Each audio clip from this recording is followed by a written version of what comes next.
hello, and welcome to Wednesday, the best day of the week. The best day of the week. Hello.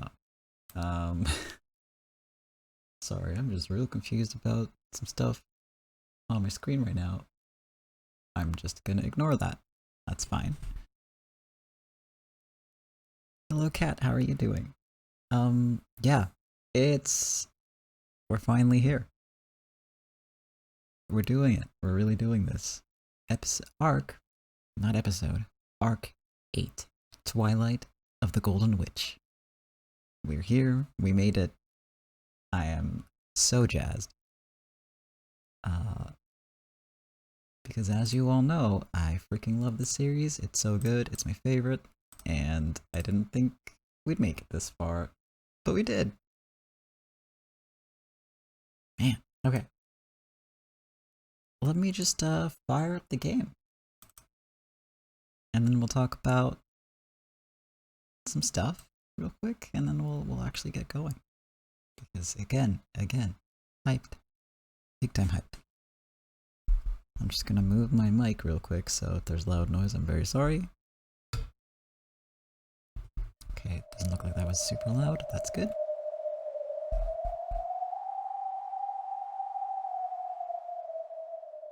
But yes.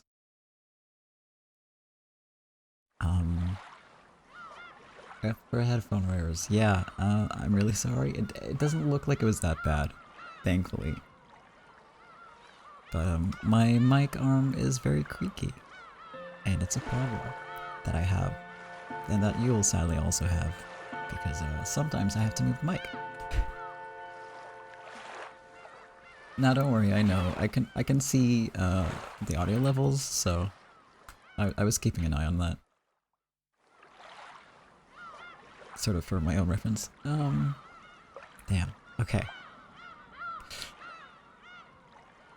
Let's see. Okay. So, Twilight of the Golden Witch is our next episode. Now, or not, our next arc. I keep mixing them up. That's because when I started playing these, I don't think they were referred to as arcs yet. That came later. And then I started calling my streams, my individual streams episodes, so I confused myself, so no, they're arcs. Anyway. Here's the plan for today. I'm gonna tell you a little bit about what happened on the last episode. And then we're gonna go over our content warnings, which have thankfully been shaped down a little bit. Cause yeah. There's not going to be any big bombs being dropped or, nothing horrifying happening aside from the usual. And yeah, it's all the same thing. Sort of. I'm so happy and jazzed about starting this that I completely lost the plot on what I wanted to say. You'll have to bear with me, because this is gonna happen occasionally. I'm gonna get very hyped about stuff I know that's coming up, or very sad about stuff I know that's coming up, and you're not gonna have any idea, if you're entirely new to the series, what I'm even talking about. But I'm not sorry. Anyway. Last time, we wrapped up what Bernkastel was showing to Leon and Ange. Which was that the adults on this game board, shall we say, solved the epitaph, got into a big fight over who should get the gold, how to divide it, what to even do with it. And in this process, Natsuhi got shot, likely on accident, by Eva. And then bodies started dropping.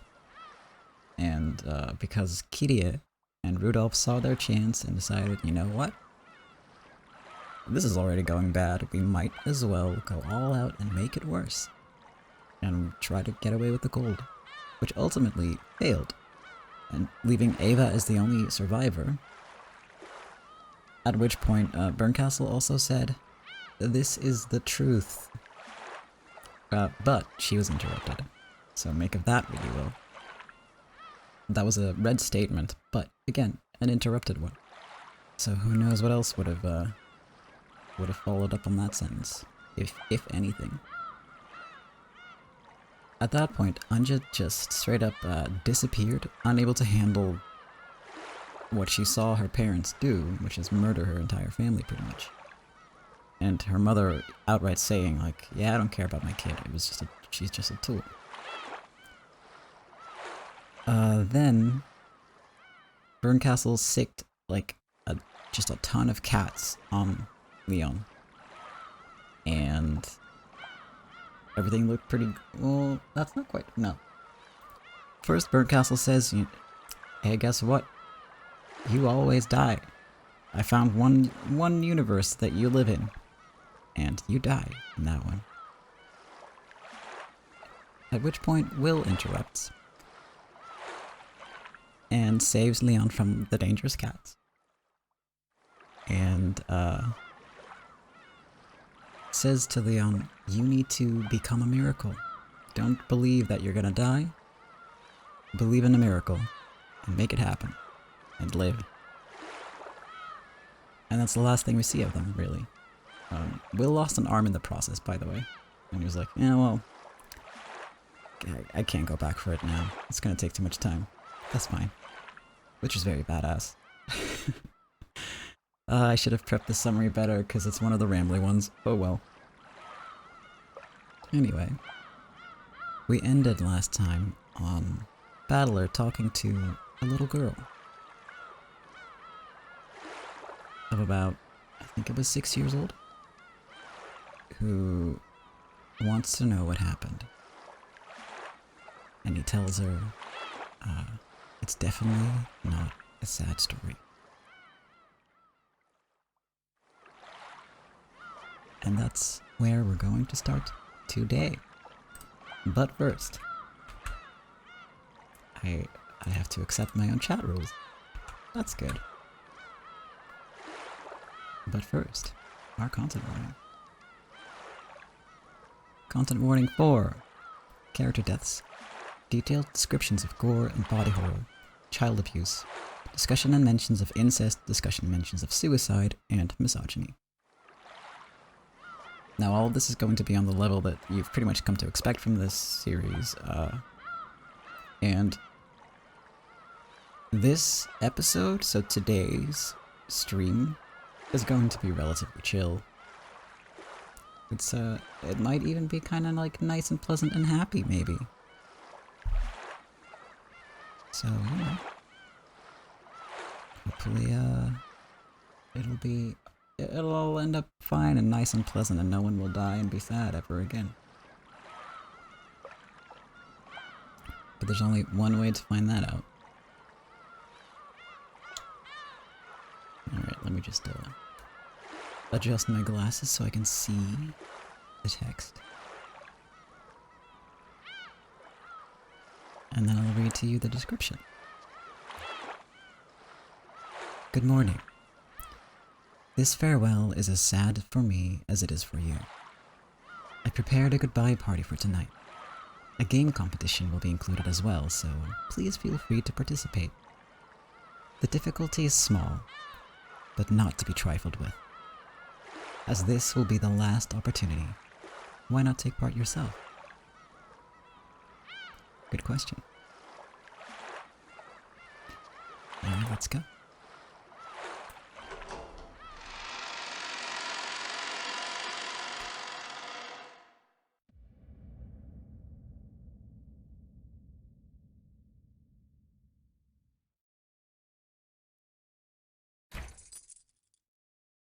I'd like to remind you at this stage that I do own these games.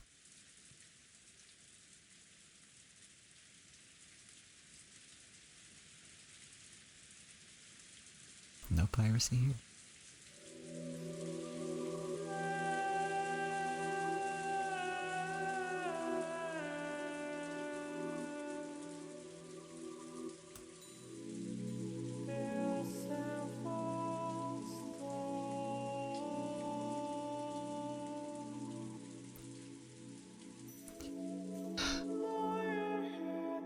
Don't mind me, I'm already getting emotional.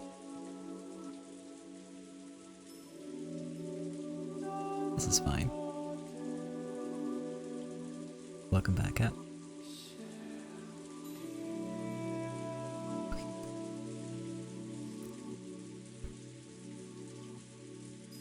Two silhouettes could be seen in the chapel. A big brother and his little sister. The big brother who would never return from that day 12 years in the past, and the little sister who waited all alone 12 years in the future. However, the big brother knew everything, understood everything, and the little sister knew nothing, understood nothing. So no matter how much time passed, the little sister remained as the girl she had been 12 years before.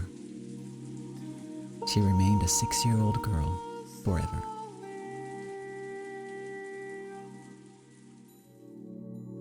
Her sobs into her big brother's chest finally subsided.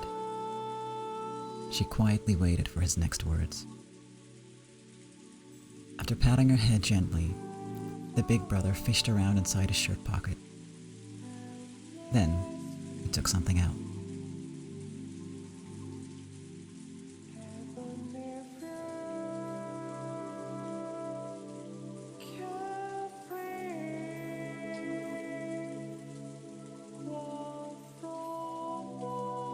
Are you listening, Ange? Take good care of this. What is it? A key? Valor took a large key attached to a necklace out of his pocket, then held it out to Ange. It was large enough to cover Balor's entire palm, and little Ange probably wouldn't even be able to wrap her hand all the way around it. The key glittered gold and had a beautiful, intricate design.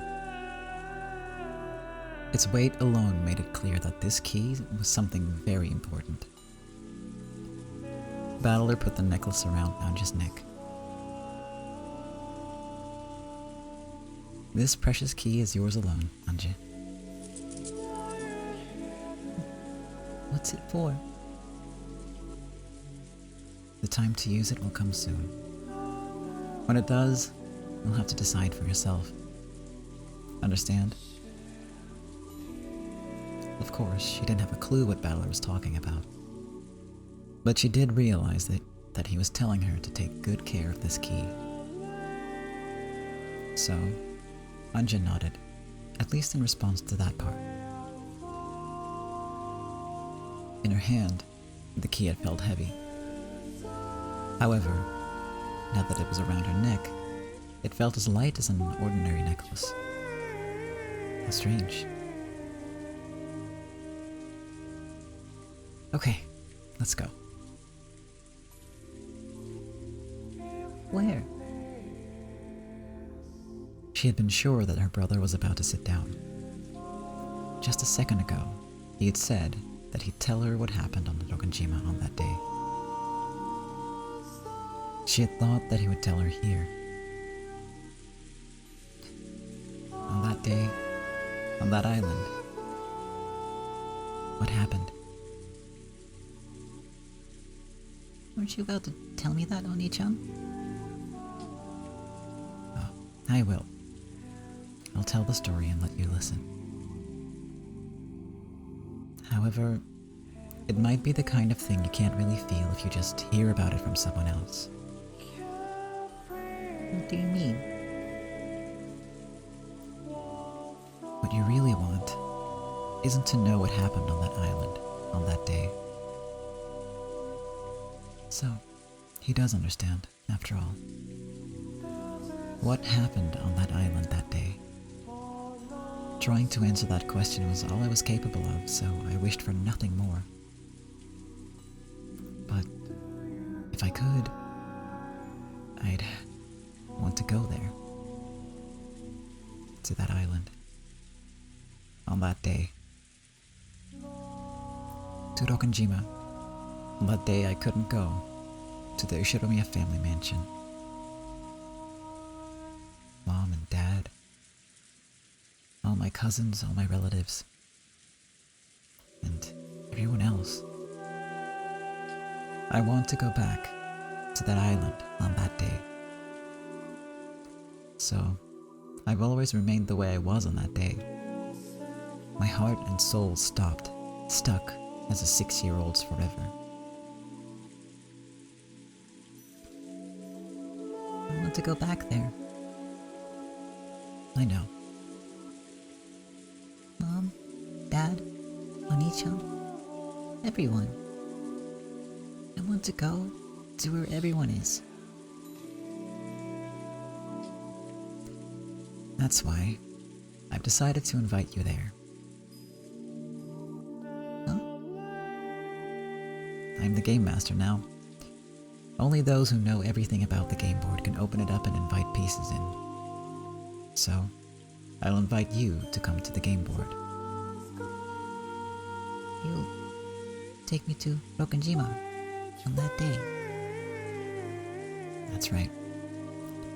I'll invite you to the Rokkenjima of 1986. Will I be able to see them? Everyone? Of course.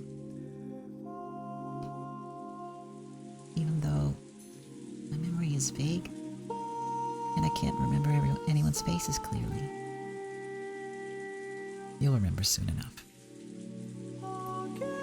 And though it'll be a reunion after 12 years for you, it'll only have been a short gap for the rest of us. Everyone will welcome you. Everyone will welcome you back from the distant future. Will I be able to stay there forever?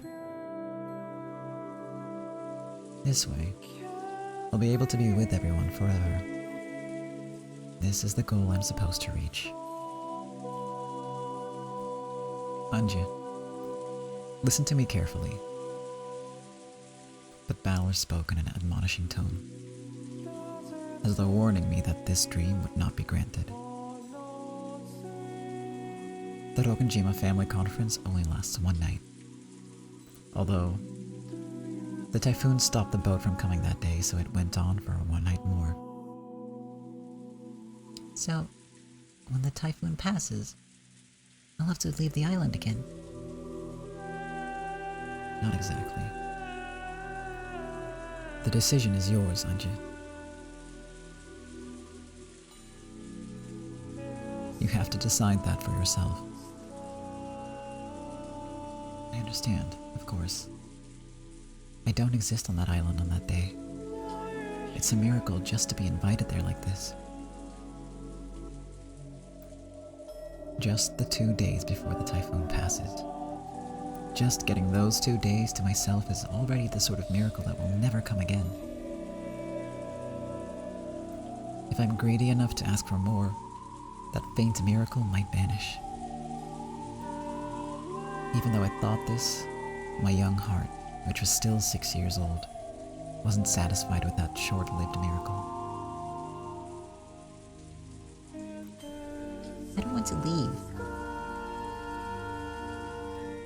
I know. I'll be with everyone forever.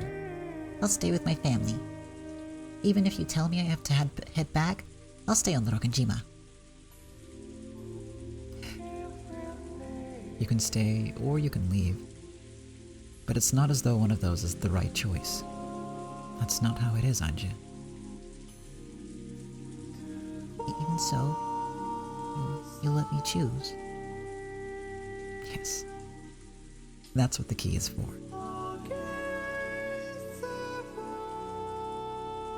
Balor touched the glittering key that hung from Ange's neck. I've already made my decision. You don't have to decide now. The time to choose will come soon. When it does, you must use your honest heart to choose how you'll use that key.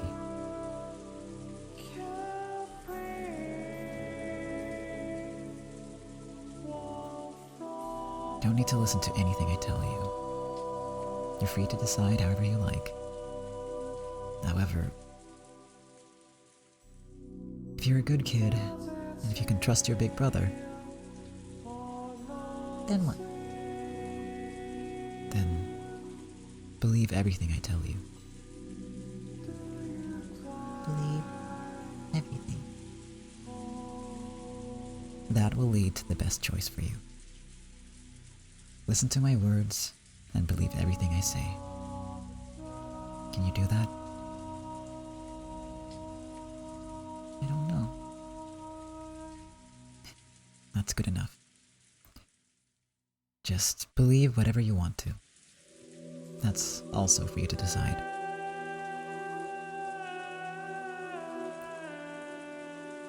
I don't believe you. Will I wake up from this dream?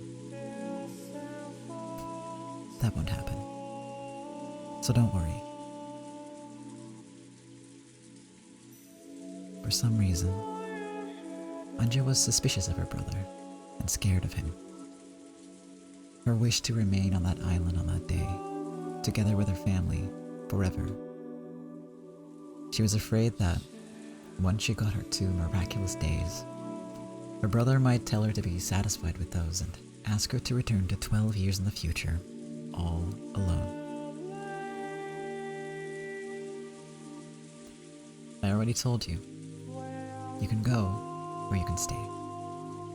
There is no right decision. That's for you to decide. And you don't need to make your decision right now. No one will force me to make either choice. Of course, You won't tell me to go back to the future. there is a choice I want you to choose. I want you to reach that decision by yourself.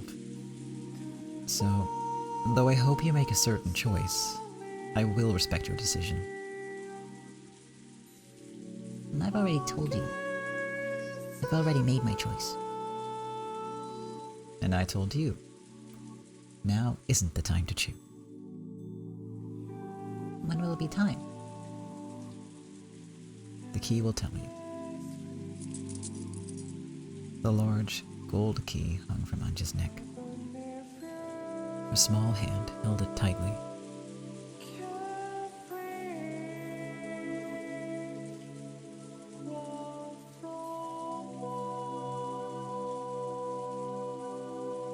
At that moment, she noticed a book lying on the chapel's altar.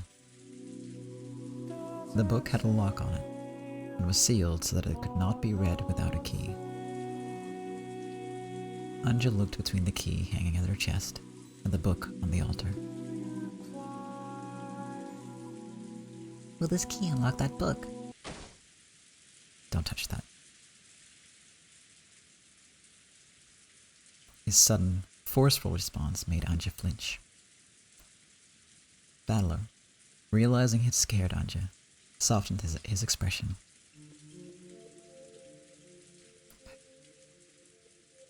Come on, let's go. I'm inviting you to come back to October 4th, 1986.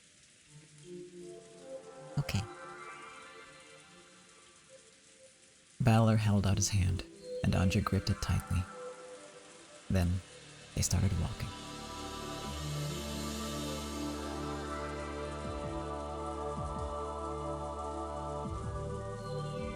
A brilliant light lay beyond the chapel's door. That blinding light peeked in through the cracks around the door.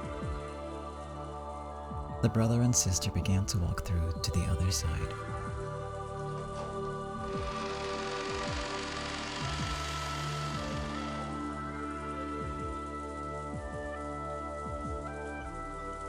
Welcome back, Ange.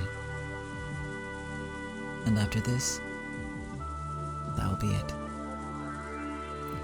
Just for you, I'll open this game board one final time.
That's true, she does have a difficult choice ahead.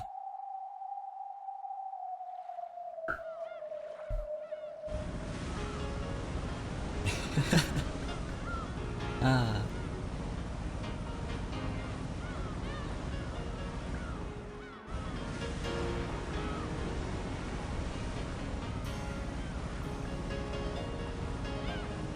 Oh, battler.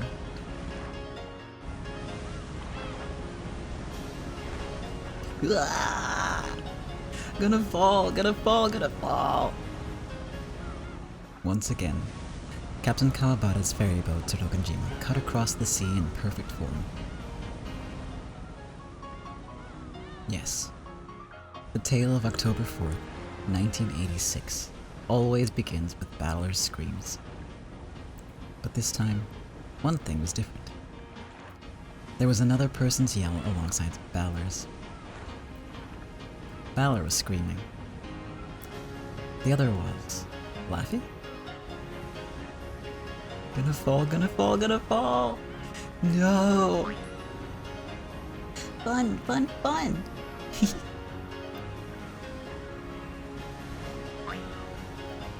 Balor looks funny! Balor looks funny!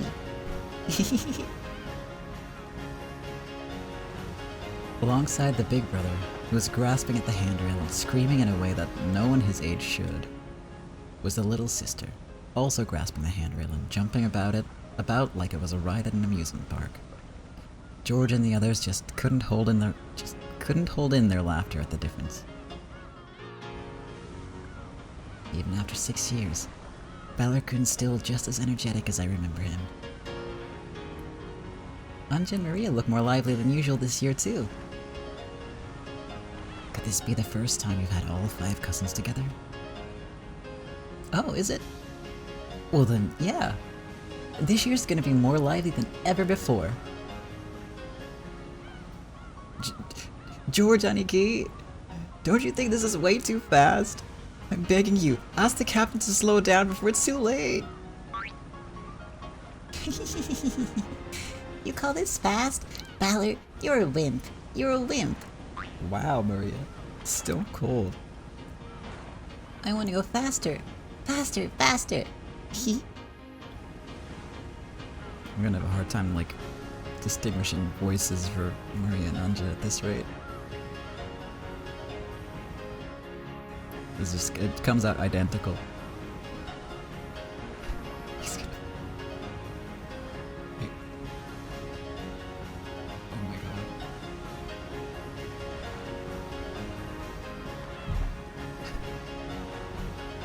No comment. Any faster than this and your Oni-chan's gonna fall right off the boat! Is that what you want? I'm gonna fall! Well, the votes have been counted and Balor-kun's proposal to lower the speed is... rejected, it looks like.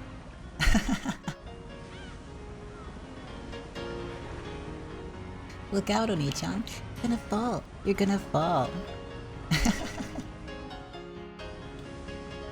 Balor needs to be punished for his cowardice. Tickle time. Wait, stop, Maria! You too, Ange. No!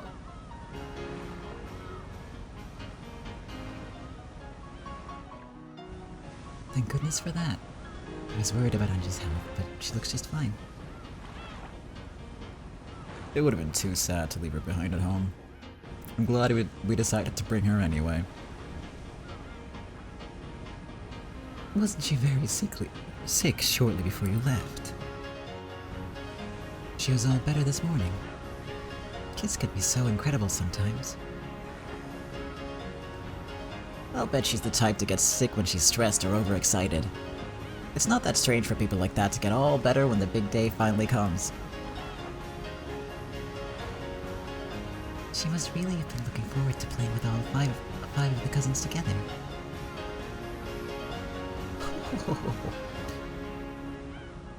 Wow, that came out like a favor. Just watching them play together makes one feel charged with energy, doesn't it? The adults smiled as they watched the children play around. Ange had gotten very sick. For a time, everyone had expected that she would be absent, but she had made a miraculous recovery. Thanks in part to her strong desire to join in, she had come along to the family conference with the others. And so, for the first time ever, all 5 cousins were gathered together. October 4th, 1986 became a day like no other.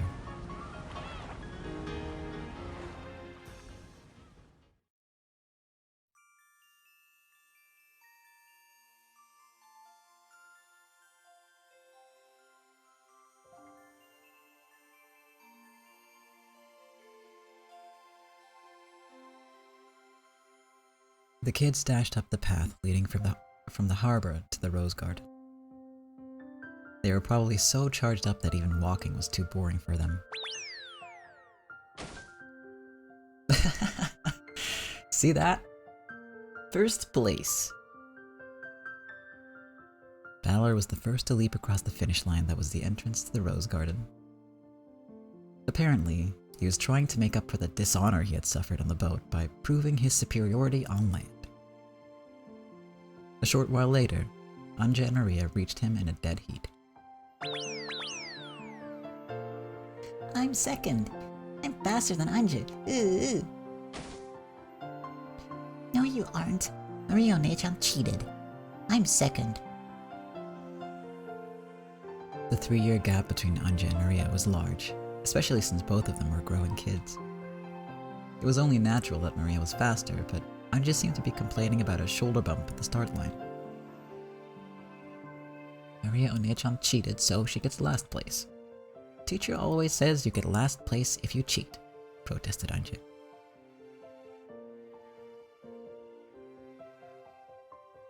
Come on, no need to fight. Jeez, you're both so fast.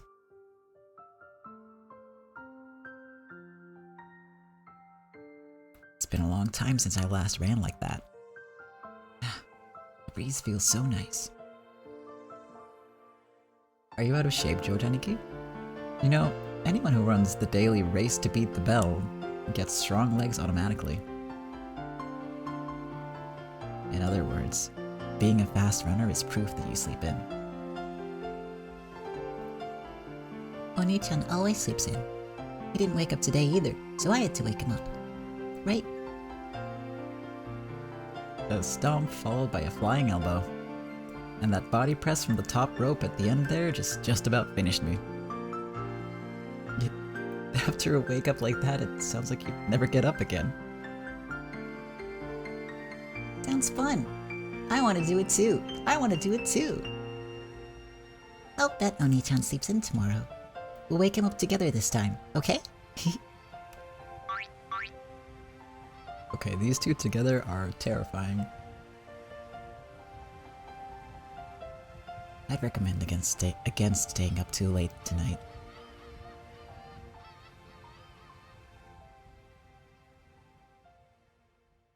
And that's the truth about everyone on Rokkenjima died.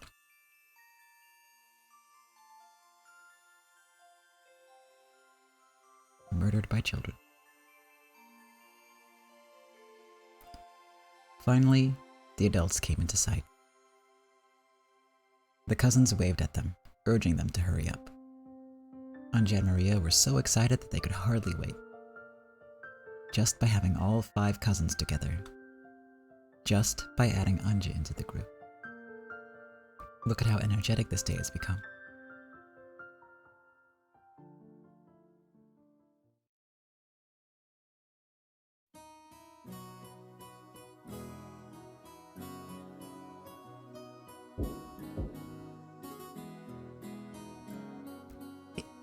Excuse me.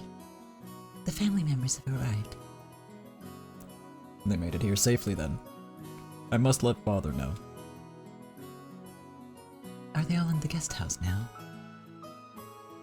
Yes. They will come here to meet you after they have set down in their luggage. Whoa. That came out real weird. Moving on. Understood. Kanon, please guide everyone. Shannon, quickly get some tea ready. As you wish, madam.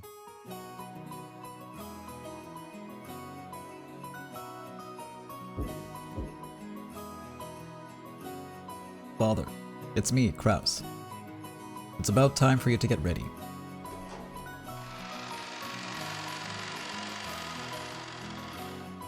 After Kraus knocked on the door, it opened from the inside. Oh, Dr. Nanjo. How is father doing? No need to worry. He's changing as we speak. I think he's just a little nervous. Who are you calling nervous? I cannot find my favorite one-winged necktie pin. Why can I not pronounce necktie? Necktie pin. There you go. How many times must I tell Natsuhi?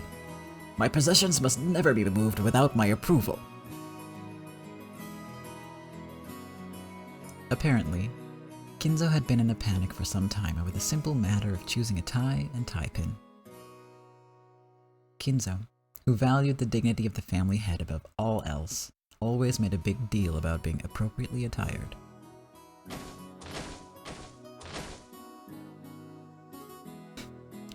Will he make it in time? Do you think you could give us a little longer? We'll come down as soon as he's ready. Understood. I'm counting on you, Dr. Nanjo. Father, that necktie pin you have there looks splendid on you as well. The necktie pin I have there? Is that your suggestion? The family conference is held but once a year. There shall be no compromise. I must have that specific pin. Where is it? Where?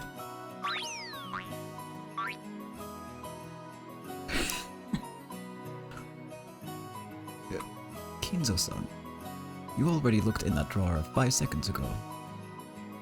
Besides, you own several splendid necktie pins. It would be stylish to select one befitting this auspicious occasion. You think so? So, I don't need to use the one-winged eagle pin. As Kraus watched Nanjo calm Kinzo down, he began to wonder why this doctor wasn't his mother. Well, it was always like this. He always makes a fuss when no one's looking, but when the time comes, he makes his decision with pride. After asking Nanjo to come down by lunch at the latest, Kraus snuck out of the study.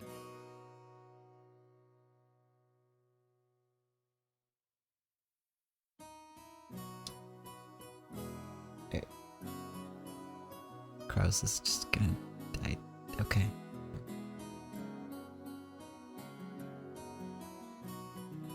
So I kinda see his point. What do you think? A splendid aroma, is it not? And a unique one as well. I've never had pumpkin tea before. That little touch of sweetness makes it delicious. Before serving the tea to the guests, Goda served some to Shannon. Until then, Shannon had thought it would be outrageous for a servant such as herself to drink from the same thing as the family and their guests. However, according to Goda, that kind of thinking was a mistake. One must not serve something if one does not know the taste beforehand. For example, when you visit a restaurant, what are you likely to ask the waiter if a dish you've never heard of catches your eye? How does this dish taste? Correct. I see. If the waiter says that he's never tried it, that would seem a bit odd. Precisely.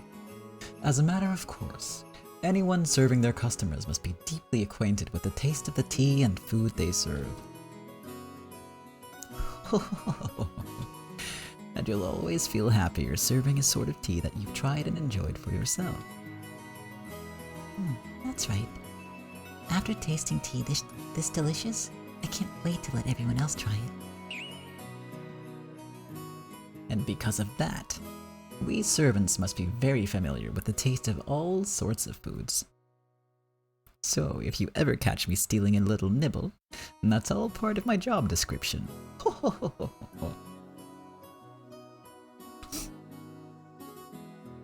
You serve them daily, but you've never eaten their meals or the meals? Because I feel like there's a distinction there. Like, imagine if the waiter like eats off your plate, though. That would be so weird. Okay, I see. Well, clearly you do not work for Goda. Which I guess is too bad. Or not, depends.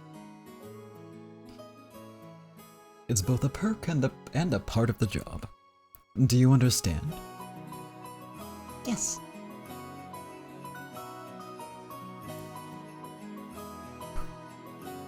Everything is proceeding smoothly. Are there any problems with the tea? Oh, Genji-san, you must try some as well. Seeing as it's almost Halloween, I decided to make some pumpkin tea. Later, perhaps. The family will be arriving at the mansion very soon. It looks as though the children will be with them. Yes, sir. The cups are ready to go as well.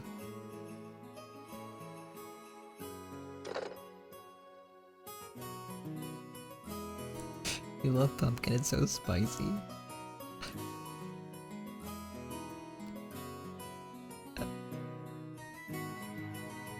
Yeah, or do you mean like pumpkin tea or pumpkin spice? Is that a pun on pumpkin spice?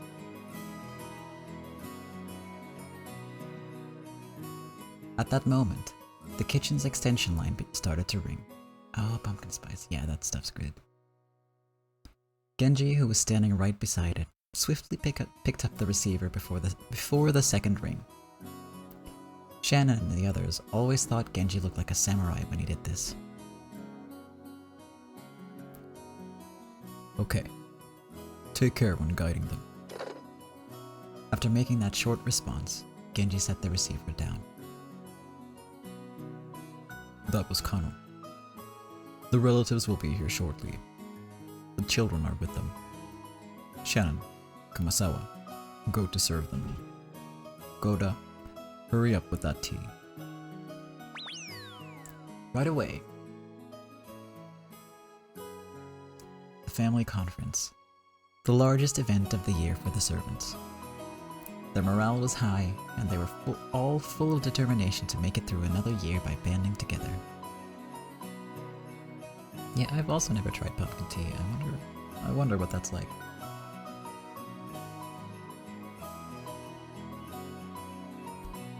Pardon the interruption. The relatives are here. Oh ho! You made it. Did you have any difficulties en route? Nissan, you've been doing pretty well for yourself lately, haven't you? Isn't it about time you bought a private jet? It was another flight with only us Ushinomiyas on board.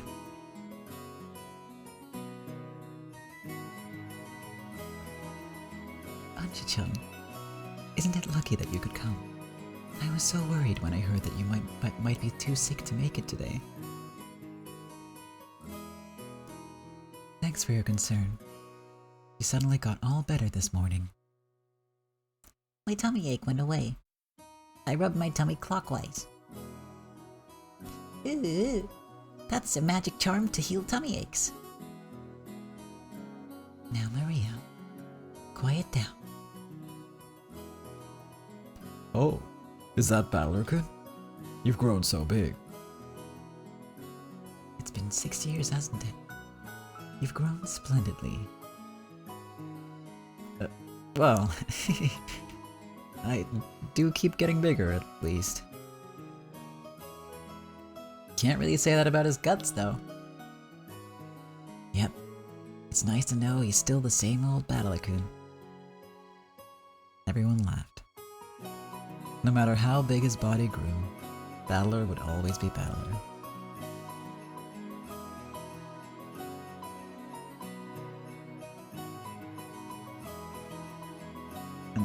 everyone is being super nice, and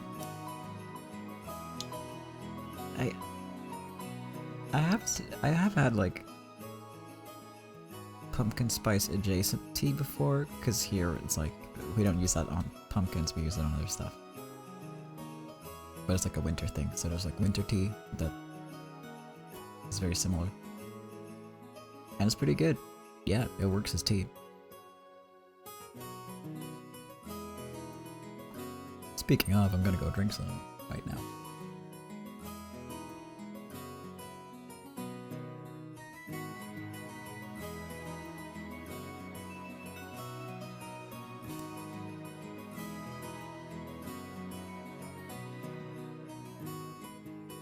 Ooh, fancy. And pumpkin soup, also great in the winter.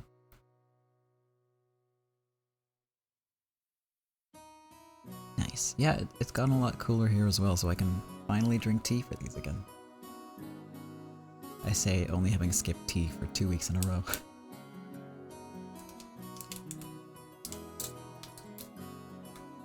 But yeah, hopefully it stays cool, because the tea really does help with my voice and stuff. Much better than water.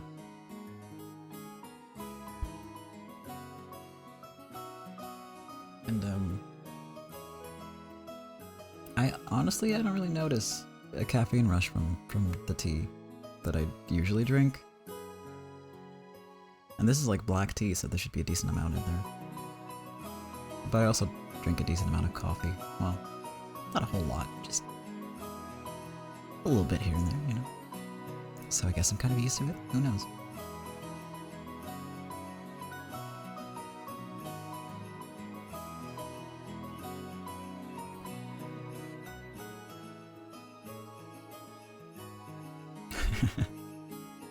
I get that if I haven't had any coffee in like a month or two, and then I drink one mug and it's like, I will never sleep again. Just too wired.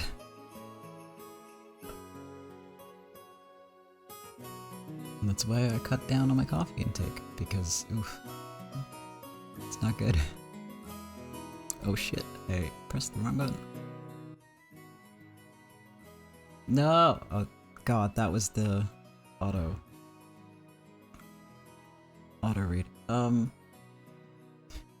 worry, we're not skipping that much. There's only 2 lines. This brat's always been terrified of falling off planes and boats and stuff. Would that be Asume-san's blood? Wait, that's okay. That sentence feels like a non sequitur, but it's not. I'm pretty sure I know what did it. It was probably because we made him ride all those wild rides in amusement parks when he was little. Aren't there height restrictions to stop children from riding those things? No, not those. I'm talking about teacup rides and paddle boats, all that kind of stuff, you know. Looks like we took those a bit too rough back in the day. You've always gone a bit overboard on rides. You've always gone a bit overboard on rides like that, Rudolph-san. Oh dear, I see. Poor Battler-kun. Poor Battler-kun indeed. Still, it's comforting in a way. That fear of riding things shows he's still the Battler-kun we all know so well.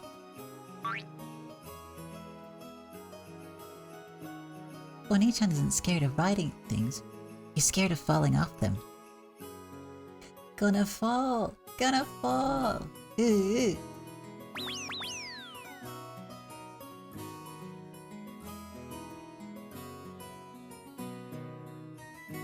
Hey, stop running around. Maria, you're one of the big cousins now, right? Be a good example. Pardon me. I brought some tea for everyone. A pleasant aroma followed Shannon as she came into the room pushing a serving cart. Even Ange and Maria, who had been running around in circles, sat down obediently when they heard that drinks were here. By the way, what's Dad doing? He should be down here soon. He's been rushing about all morning trying to choose a tie. You mean all that about choosing an attire suitable for the family head? Father's always been picky about ties, hasn't he? It's just something he has a passion for. Staying stylish is a good thing. And yet, he always shows up wearing the same tie in the end. The family members burst out laughing. The sweet scent of Goda's specially made pumpkin tea spread throughout the parlor, and the calm atmosphere grew more cheery and excited. Look, Mama. It's a pumpkin cookie for Halloween. Oh, that's right. The sweet scent is kabocha, isn't it? That's right. Today we have some special pumpkin flavored tea for you to try. It really is delicious, so I suggest you try some without sugar first. Asa, your sleeve. Be careful. Wow, I've never even heard of something like kabocha tea. How does Goda-san find this stuff? Delicious. This is excellent. You can taste the kabocha's natural sweetness. Kabocha tea, huh? Still, kabocha always tastes best in tempura. Ooh. It's not kabocha, it's pumpkin. Yeah, pumpkin is different from kabocha. This is pumpkin. Maria seemed to be complaining about the difference of nuance between the Japanese and English words. But it looked like Ange thought kabocha and pumpkins were entirely different things. Everyone laughed, but Ange cocked her head to one side discontentedly, not understanding what was so funny. Just when it looked like she was about to get in a bad mood and started grumbling, Maria started teaching her a cookie game, and Ange immediately became engrossed with that distraction.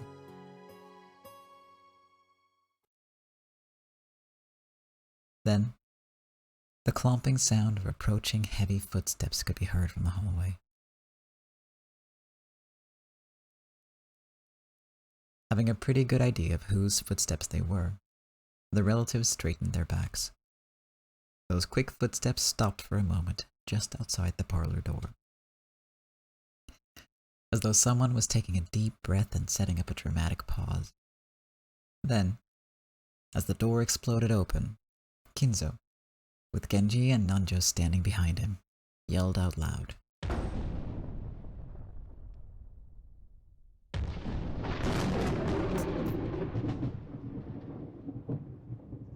Oh my fucking god. Happy Halloween! And trick or treat. Trick or treat! The cousins shouted it back. The adults returned the greeting too, looking a little embarrassed. Oh, I just had a eureka moment. Don't worry about it. Ange alone stood there, with her mouth open, unable to comprehend what had just happened. Welcome, my grandchildren. If you don't give me a treat, I shall prank you. Go ahead, Maria. Happy Halloween, grandfather. I got you a really incredible one this year. You'll be surprised. Maria picked up a present that had been hidden behind a sofa. All of the other relatives were suddenly holding similar packages as well. Come on, Ange, you too. Give this to grandfather. Kiria handed Ange a neatly wrapped present.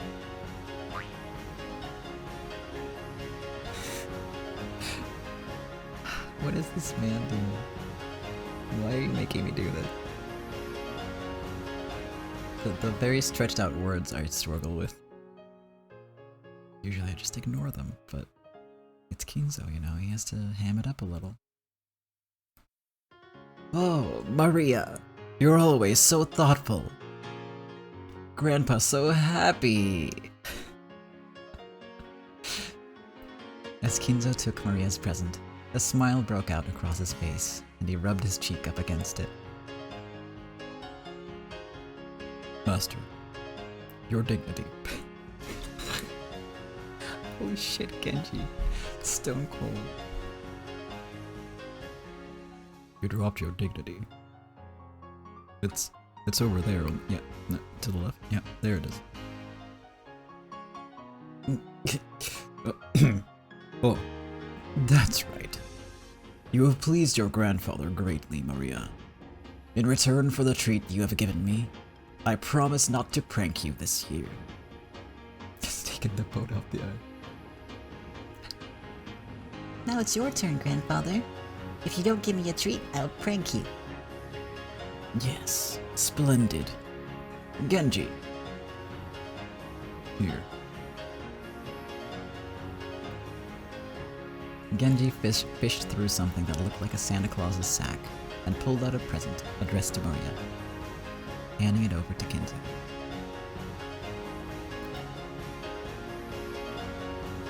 Here you go, Maria. Here's a present from your grandpa. I'm warning you, it's very cute. It's almost a waste to give it up to you. Master. Dignity. This is a present from the Ushiromiya family head to Maria. It is a cute... an item worthy of the Ushiromiya family's dignity and grace. Take good care of it. Thank you, grandfather. I love you. Kiss, kiss, kiss.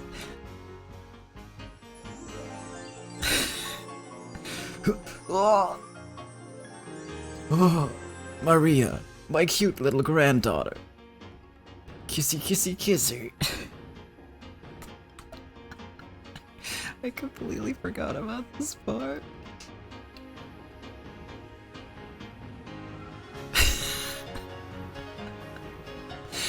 By this point, even Genji had to give up on Kinzo's dignity. Still, the dignity of the family head had lasted a full 10 seconds longer than usual this year. Happy Halloween, grandfather. This is from me. Happy Halloween. This one's mine.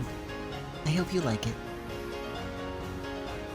Oh, George, Jessica, I thank you for yet another year. I'm so happy. With tears streaming down his face, Kinzo hugged George and Jessica. Oh, and Battler too. I'm so glad you've returned to the family. It's been lonely without you these past 6 years. Anyway, Happy Halloween. Not sure if you like it though. Don't worry, Battler. I know you have things you want to say, things you want to ask, but now is not the time. Grandfather, I am glad that you have returned to the Ushiromiya family. It makes me feel happy. Slowly, Kinzo moved forward and hugged Battler. Battler drew back at first, but he then understood Kinzo's feelings and hugged him back. Ange watched this scene play out, shocked. Was Ushiromiya Kinzo always this kind of person? Ange, you're up. Go on. Give it to grandfather. Okay.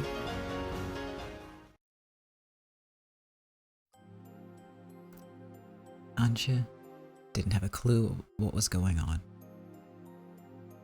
She took the present her mother had given her and walked forward timidly. Kinzo's face, which had been looking so cheery a second ago, seemed to become much sterner the moment Ange stepped forward. No, it hadn't become stern. That expression was the one always worn by the Kinzo inside Ange's mind. This was Ushiromiya Kinzo.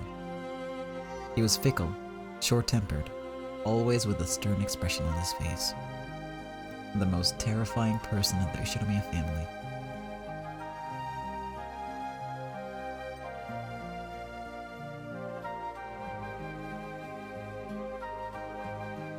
It felt as though the world had gone suddenly quiet, and that it only done it when it was my turn to step forward.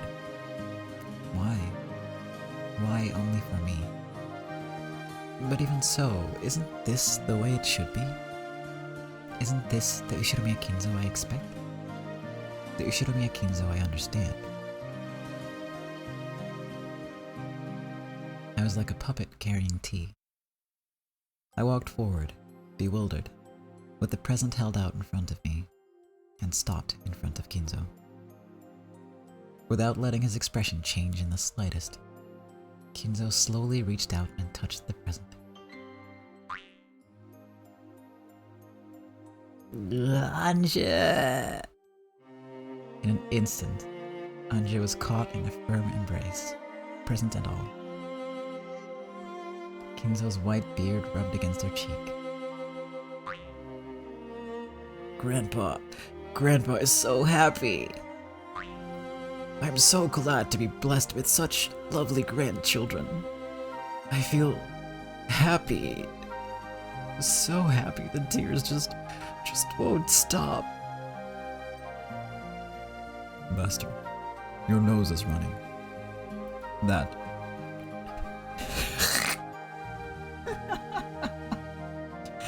That.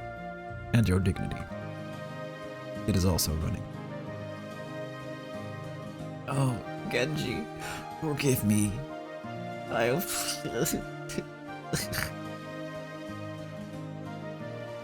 As the old man blew his nose, he didn't look like he could possibly be anyone other than a kindly grandpa overcome with tears at his grandchildren's gift. Thank you, Ange. I heard that you chose to come even though you weren't feeling well at all. I'm so glad. Here, this is for you. He pressed a large gift box to Ange's chest. She finally realized that all of the presents given out by Kinzo were wrapped differently and in boxes of different sizes. I wonder what he got you, Ange. I hear that grandfather always personally chooses what he'll give each one of us. Pretty incredible with all these people. With all these people. Every year, he picks them himself. He does. He does what every year? He picks what himself? This bizarre ceremony happens every year. The cousins were all happily chattering about what their Halloween presents would be this year. Maria came up to Ange and suggested that they compare the weights of their presents. But for some reason, Ange just stared blankly. After that, the adults also handed their presents to Kinzo one by one, receiving a gift in return, along with considerate words about their health and questions about how they'd been doing recently. Then, after watching to see that all exchanges had been completed, Goda appeared and announced that lunch was ready. So, it is ready. Come, ladies and gentlemen. Let us enjoy the splendid lunch that Goda has prepared for us. Quickly, to the dining hall. This way, everyone. Follow me.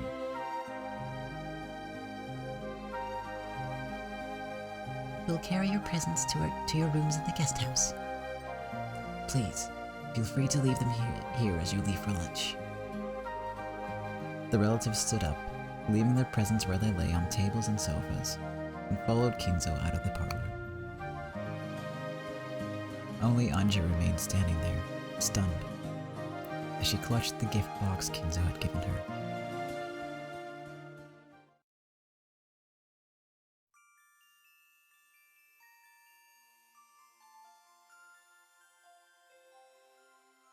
Never once had Goda's lunches betrayed expectation. When Hideyoshi said that the lunches were the only reason anyone ever came to these family conferences, everyone laughed and nodded. Delicious food as a way of keeping conversation flowing. You've gotten so tall. How have you been lately? Oh, not bad. It was a fun meal, with everyone asking each other about the latest and laughing together. The Ushiromiya family sat at meals in a specific ranked seating order, so the adult siblings, the cousins, and the spouses all sat in groups. That made it even easier for conversation to flow smoothly. Ange had withdrawn slightly from the cousins' chat and was looking around the dining hall. What are Kinzo and the adult siblings doing? The conversation seemed to be peaceful and fun. Most of the time, the siblings were mothers or fathers of their own households. However, when they gathered together by themselves in front of Kinzo, that burden was lifted from their shoulders, and they became young and bright as though they'd gone back to being kids again. Rudolph, who was usually an easygoing father but one with a sense of dignity, became so bright and cheery in this group that it almost looked like there was another battler. Even Kinzo looked peaceful and relaxed. He didn't say a word about money or the inheritance. In fact, he didn't even insult his children or call them incompetent. He just looked like a happy old man, genuinely pleased to have his whole family together for the only time this year. The group of spouses was just as harmonious. Their conversation jumped from topic to topic on motherly issues like their children's education to the running of the household and family health.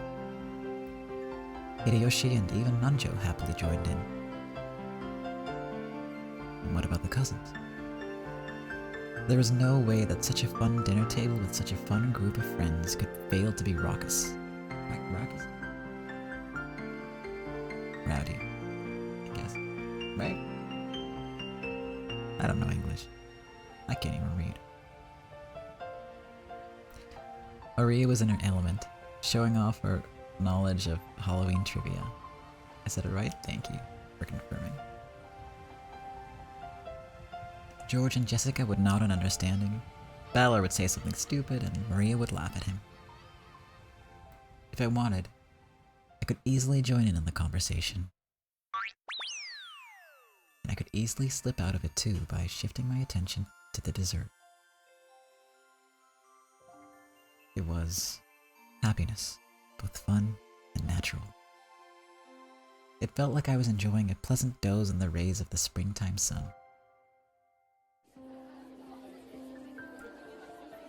According to the weather report, we can expect a big storm sometime tonight. It's supposed to be a typhoon. Looks like we'll be stuck here for more than one night again. I do not mind in the least. You may stay here as long as you wish. If it would mean seeing the faces of my precious grandchildren more often, I would pray for rain every day. Give us a break. We do have work to worry about. Why don't you leave the island, Father? That way, you could see your grandchildren whenever you wanted. True. Living on a remote island may have a sense of majesty, but haven't you had enough of it? It's too noisy in the city. I much prefer a quiet island, with no one on it but my family. I like it here. But, on Rokkenjima, if something happens, it would take some time for a doctor to arrive. I agree. At your age, I think you should at least consider moving to Nijima. Yes, I am old. I want to live in peace, surrounded only by my family. And I am satisfied. I have this island to make that dream of mine come true. Father.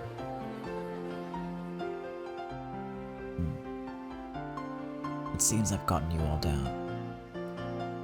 Ladies and gentlemen, Goda's lunch is now complete. Grandchildren, it will probably be raining constantly starting tomorrow. Now is the only time that you'll have clear skies. Why not go enjoy the roses and then take a walk on the beach? That sounds good. Okay, everyone. Want to go? Ooh, I want to see the roses and walk on the beach. We can collect shells and collect glass too. Collect glass? That sounds a bit dangerous. Fragments of glass get washed by the waves and become round, beautiful gems which drift ashore. Did you forget, Ballard? Remember how we used to pick them up together? Oh, were those pieces of glass? I always thought they were just pretty gems. Have you ever seen a glass gem, Ange? No. Then let's go. I'll show you. Let's go. But the first to see them gets them. I'm gonna get them all. Hehe. In that case, I'm not gonna lose either. Let's see who can find the prettiest, biggest glass gem. All right. Times like this, why not be a kid? I'm not gonna lose either. Then I guess we'll be heading down to the beach. Take it easy and enjoy your time together, grandchildren. The cousins rose from their seats and noisily left the dining hall. Maria grabbed Ange's hand and dragged her along.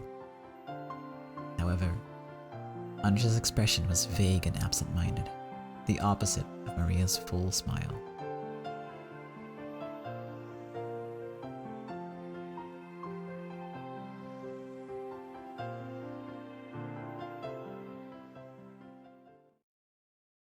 I imagine she's very confused right now.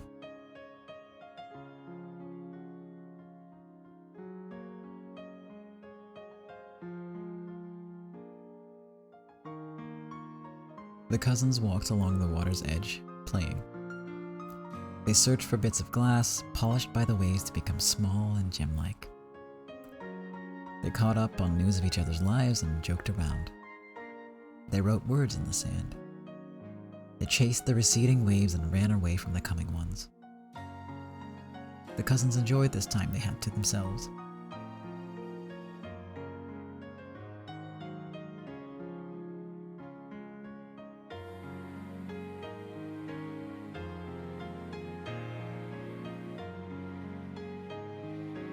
Get back here, Maria. You won't get off easy this time.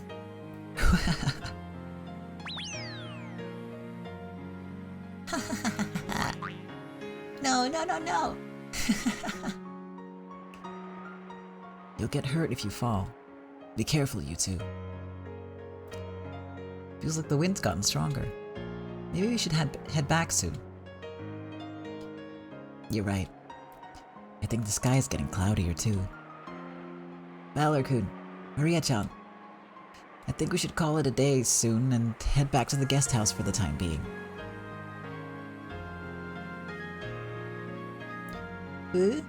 No way! I want to play more. Hey, don't ignore your cousin. Okay, that's all for now. Here, I'll give you my glass gem. Ooh, really? Thank you, Ballard. Now I have the most, so I win. Ooh. Ange, are you okay? Yeah. What's wrong, Ange? You look a little down. She's just tired out. Come on, let's all head back together. George, even now, You're kind of a jerk sometimes.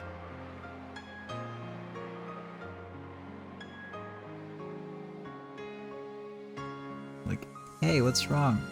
Oh, don't. Don't let the person answer and say what's wrong. They're just tired.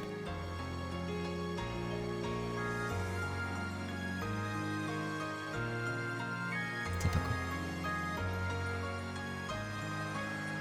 Maybe they didn't want to answer, but I mean, he cut right in. Just didn't even get the chance, you know?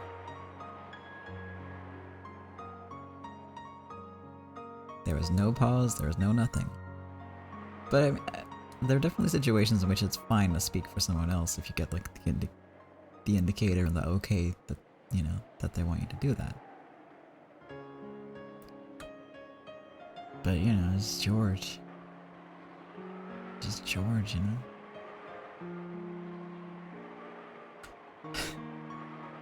Alright, I'll stop dunking on him now. For now. So, if he behaves, then I'll stop. True, Ange's expression probably looked tired. However, Valor alone thought he saw something else in it. What happened? Can you tell me? It's nothing. She said that, but something in her expression showed that she was unsatisfied for some reason. However, since Ange wouldn't say what it was, and Valor couldn't think of anything, that was the limit of what he could figure out. So, he squeezed her small hand, silently letting her know that she could tell him whenever she was ready.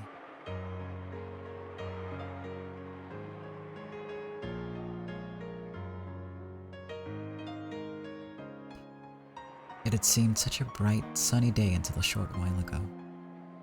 However, the sky had turned gray, and the wind had started to feel more annoying than pleasant. If they waited around, they might have to deal with scattered raindrops as well. And I guess it'll be raining the whole time from now on. What a drag. Still, even though it didn't last long, it was fun to be a kid again for a while. I can't wait to show Mama this glass gem. I'm gonna tell her I won. Even though you only won because I gave you mine. Ooh, I got it, so it's mine. So I won. Ooh. Ange walked distractedly, pulled along by her brother. George and the others thought that she'd probably woken up too early and was tired, so they didn't try to talk to her much. As they reached the end of the forested path, the rose garden lay before them. They could see the strong winds making the rose bushes wave. Mama, look! I won! Waving a hand about and yelling, Maria ran. Rosa was waving to her from the front of the guest house. I'm gonna head back to my room for a sec. I'll meet you in the cousin's room right after. Okay, got it. See you later then. Jessica ran off in the direction of the mansion. George turned around as though suggesting that they had better get going too. However, when he saw Ange standing still with a crabby look on her face, he realized that she might have been put into a bad mood by something. Is everything okay? Yeah, she's fine. Sorry, but would you mind going on ahead of us? Sure, got it. See you later. George headed for the guest house. The only ones left in the rose garden were Balor, who was waving at George, and Ange, who was still staring at the ground and holding Balor's hand. For the past few minutes, he had repeatedly asked Ange what was wrong. He realized that this wasn't anything like a stomachache or something obvious that had put her into a bad mood. However, Young girls sometimes get upset for reasons that only they can understand.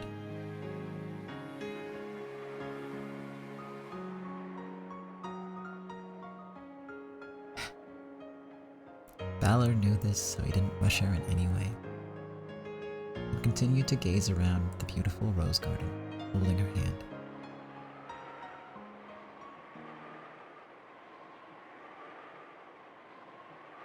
Oni-chan, What is it? where is this place?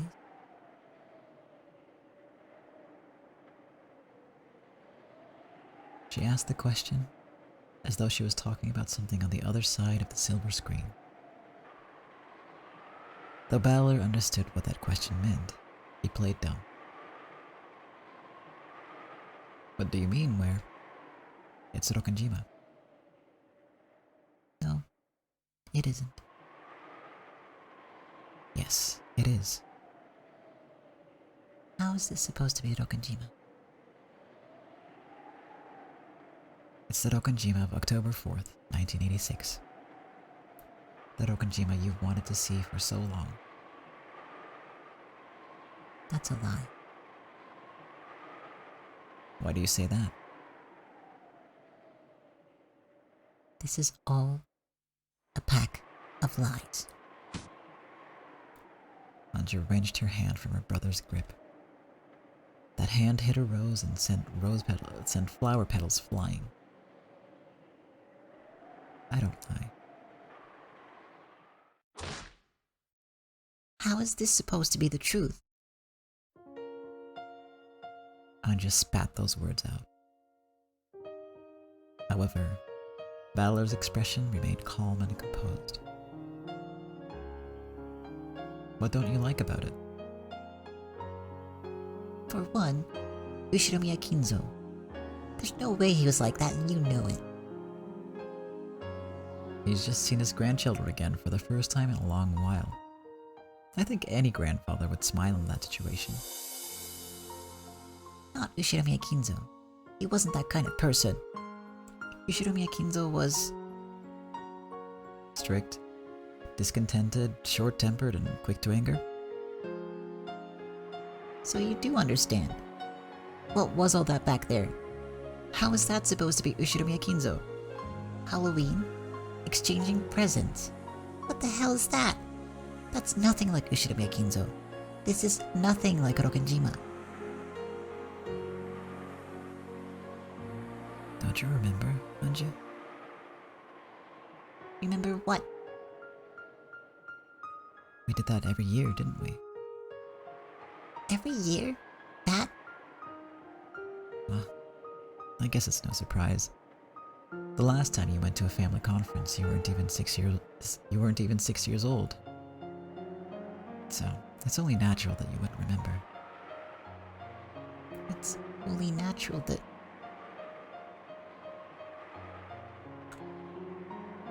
Ange understood what her brother was trying to say. However, she couldn't accept it. It's true that Ushinomiya Kinzo was a strict man. When he was younger, he really did lash out at his kids, apparently. It was pretty traumatic for the old bastard and his siblings. You could say they're still a bit scared of him even now. And, well, you wouldn't be wrong. The grand tale of how Kinzo had restored the Ushinomiya family was more than enough to paint him as a rigid, terrifying man.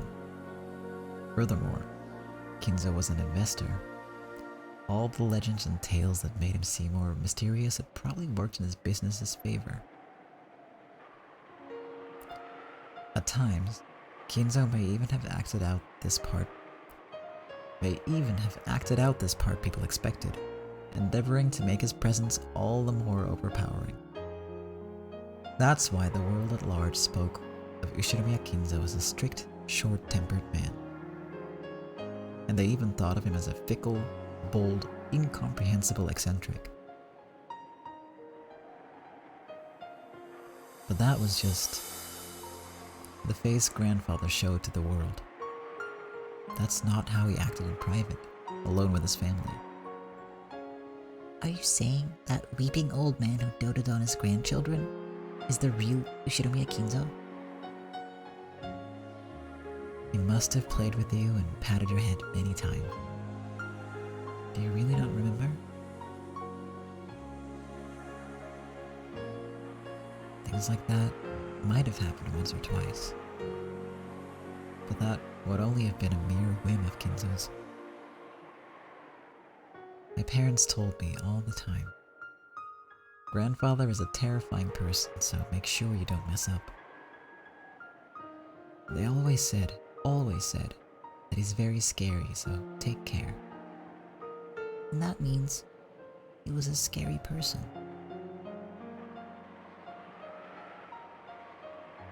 When you were little, you never questioned your parents or what they told you. I guess I could say you were an obedient kid.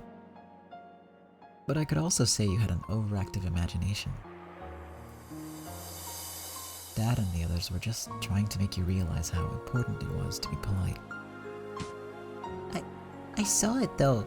I knew about it. I knew that Ushinomiya Kinzo was a scary person. I've even seen him yelling in anger. I remember that. I'll never forget it.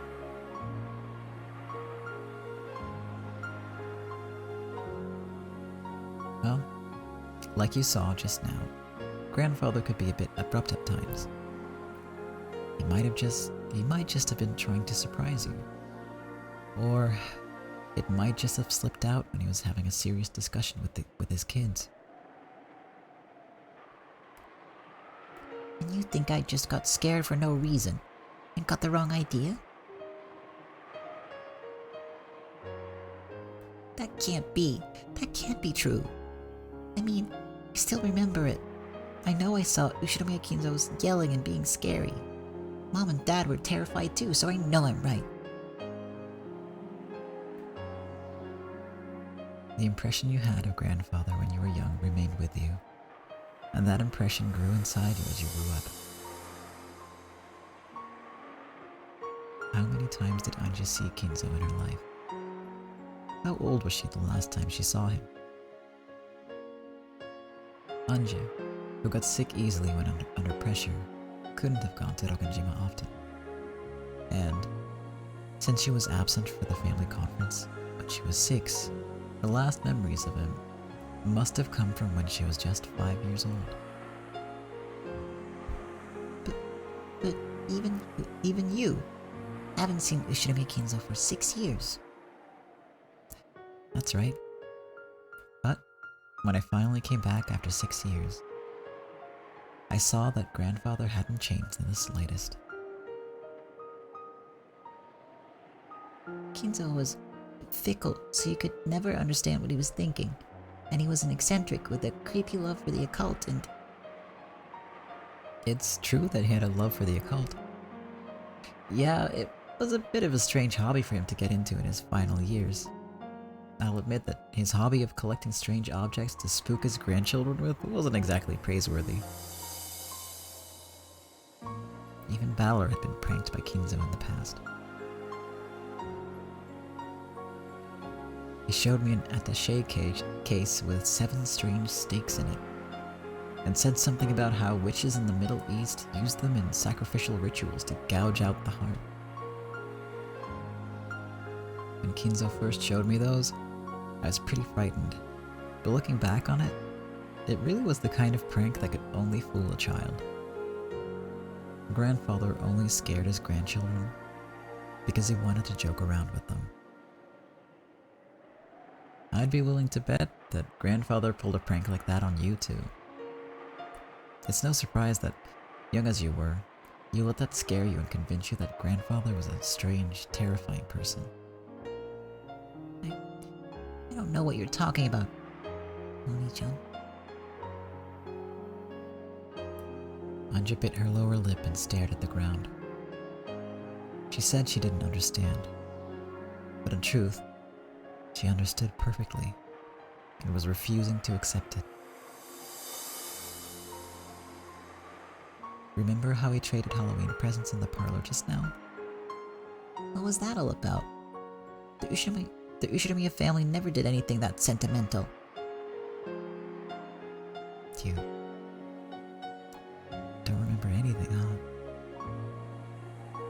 saying that I got presents once too?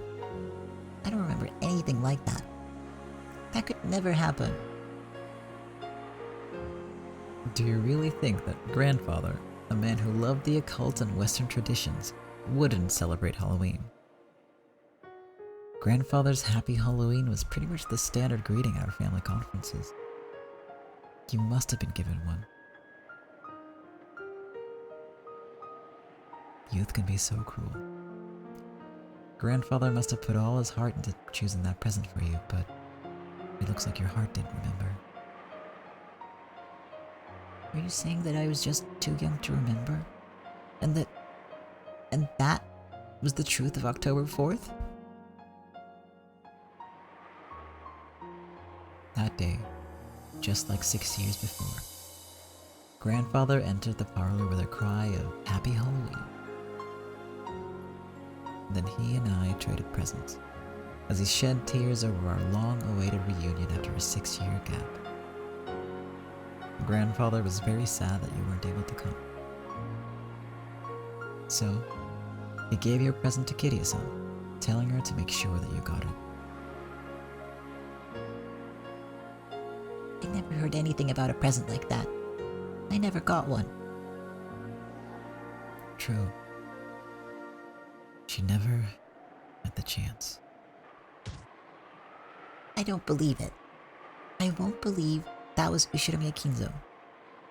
Then what about the family conference itself? Wasn't that a tense argument over the distribution of the inheritance? All of the adult siblings were in money trouble.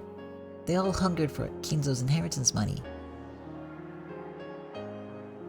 Ange, where did you hear that from? What do you mean, where? It's the truth, isn't it?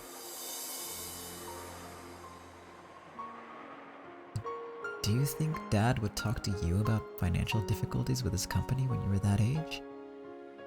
And not just Dad. Even if Uncle Kraus, Aunt Ava, and Aunt Rosa talked about how they were in money trouble and wanted Kinzo's inheritance money, do you really think that they'd talk about it in front of you? But it's true, isn't it? That was the bottom line. Ange's words were not mistaken. Not only Rudolph, but Kraus, Hideyoshi, and Rosa as well, all had companies in money trouble. People started talking about the Rokkenjima explosion accident as though it was some sort of conspiracy, and a mystery imagined by the public covered the island. Weekly magazines and television shows researched the circumstances of Kinzo's children at the time, and in the future where Ange lived, that research had been made public. You learned about all of that after 1986. But it's a fact, isn't it? There's no difference between fact and truth. And does that prove that the inheritance created a strained atmosphere between the relatives on Rokkenjima? I guess that seemed to fit with your memory of your parents telling you repeatedly to be extra polite at the family conference. Are you saying that what I know about Rokkenjima, what I know about the Ushiramiya family, is wrong? You're the one who's wrong, Oni-chan. What I just saw can't be real. There's no way. I refuse to accept that as Ushiramiya Kinzo. I'll never, ever be able to accept it that Ushiramiya Kinzo was like that. So, you don't believe, Ange? That's right. I don't believe. I just don't understand why you're showing me something like this. After all, this is your game. No, your game board, isn't it?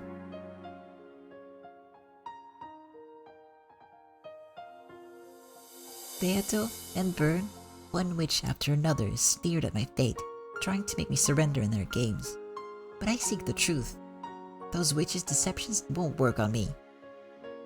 Now I get it, you damn witches. So, you sent Oni-chan as a final assassin to finish me off.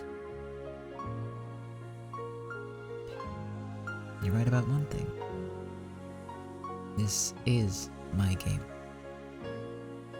So, of course, this is my tale and I'm the one telling it. That's why I'm able to add in what-if situations, like what would happen if you came to the island too. See? You made this tale. It's all a pack of lies, a fiction you created. You're right. This is all a fiction I created. See? You've admitted it. You have, haven't you? Just like I thought, this is all a lie you made. Why are you lying to me? Why won't you just tell me the truth? Because there's something more important that I need to get across to you. Something more important than the truth? What the hell are you talking about? The purpose of my game is to help you understand that. Just as Beato's games were made to make Balor believe in witches, Balor's game was made to communicate something to Ange that was more important than the truth. Games never bring about their intended ends by force. After all, Beato's game could never be won for all eternity, unless Balor himself acknowledged his loss. Balor's game was the same. This was a game that Balor couldn't win, unless Ange acknowledged it herself. So, Balor had advanced this game just as Beato had done in the past. To believe or not, to accept or not. The decision lay solely in the hands of the opponent. And so, Balor was trying to enshroud Ange with his own illusion. I finally get it. This is a game between me and you, Oni-chan. Ange, I'm not trying to challenge you to a game. No, this is a game. I made a wish, hoping to learn the truth of October 4th, 1986. And so, you invited me to this game, saying that you'd show me the truth. And now, you're showing me this strange illusion, trying to make me believe that it's the truth. Well, too bad. I'm already used to dealing with witches. I'm fully aware that you're trying to use that kind face of yours to trick me.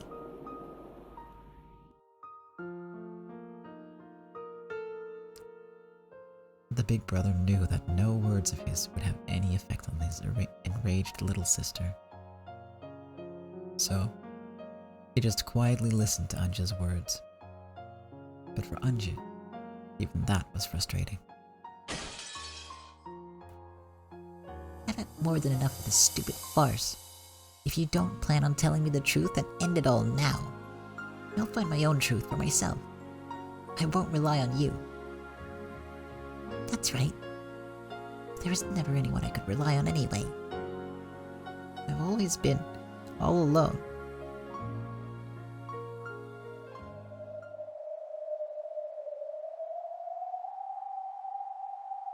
Sorry, but I won't let you leave this game. That's right. Unless the Game Master admits defeat, the game never ends, right? That's not what this is. I just want you to stay quiet and listen to what I have to say. Oh, okay. I'll just stay quiet then. Even if a player isn't around, the pieces just move by themselves and the game moves forward. Isn't that how it was? Alright. Step back from being a player and become an observer for a little while. You can come back whenever you feel like it. I'll do just that. This is an endurance contest. It'll keep on going until you give up on trying to cover up the truth.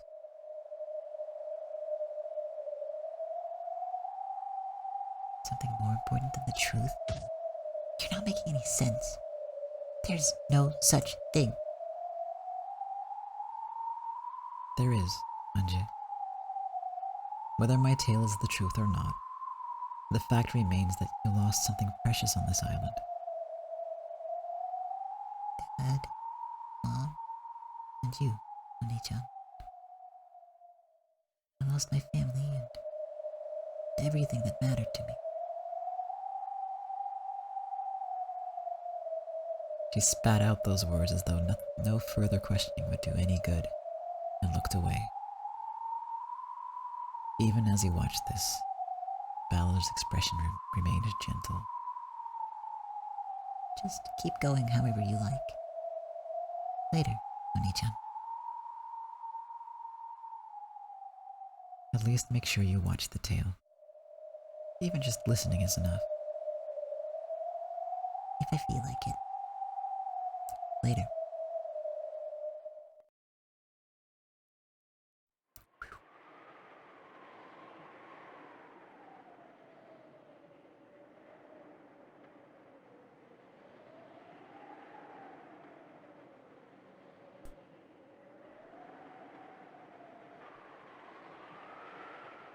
Ange's eyes clouded.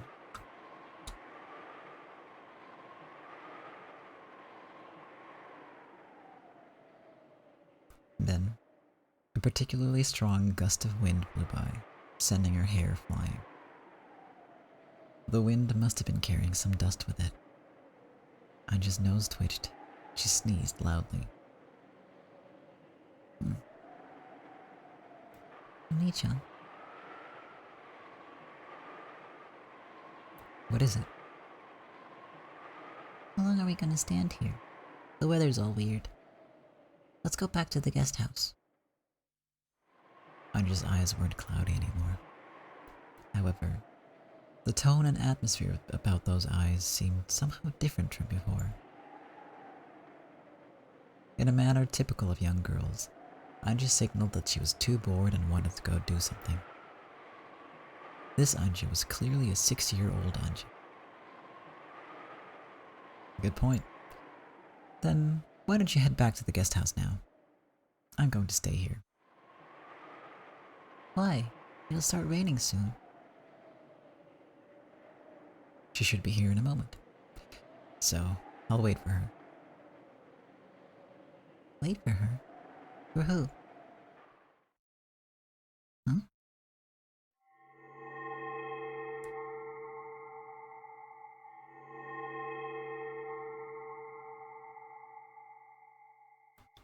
Then, to Ange's eyes, it looked as though the strong winds were now carrying flakes of gold along with them. No, she had definitely seen something, but she wasn't able to describe what she had seen. So to her it had seemed like flakes of gold dancing on the wind. There you are. Been waiting for a while now. It was as though he was talking to the wind. Balor spoke to the empty rose garden. That can't be right. After all, it was clear from his words that he was talking to someone right in front of him. So, Ange thought it must be someone that she alone couldn't see, and she rubbed her eyes. Then, when she opened her eyes wide, another large gust of wind blew past her. She shut her eyes immediately, and when she timidly opened them, from the other end of the rose garden, yes, from the path that led up from the harbor, a person appeared. To Ange, it looked as though she had appeared along with a cloud of gold flakes carried by the wind.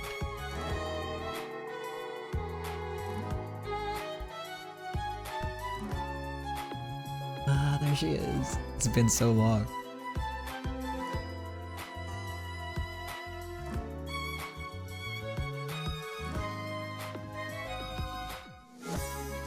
You're late, Beato.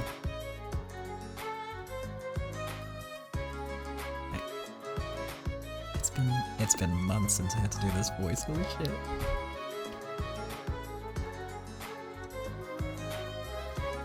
Water time, water time.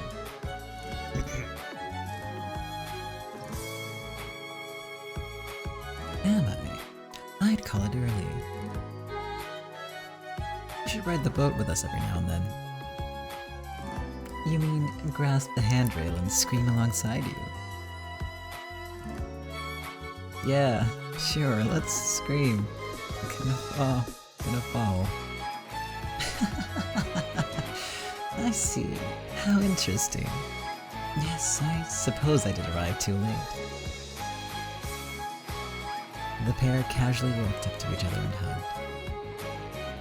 It looked like a pair of friends being reunited after several years.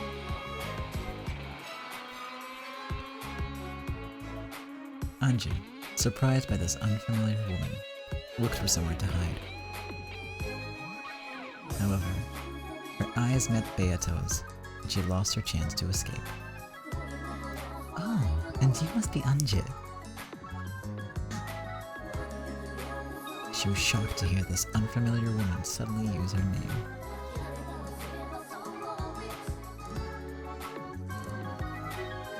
Look how cute she was at the age of 6. Oni-chan, who is this person? A friend of mine. A friend? How can you say that?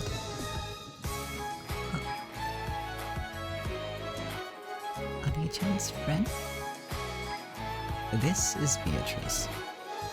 You've heard from grandfather, haven't you? About the golden witch who gave the Ushirimiya family its gold? Have I heard that before? The golden witch. Now I remember. That was the scary witch who would snatch you away off into the forest.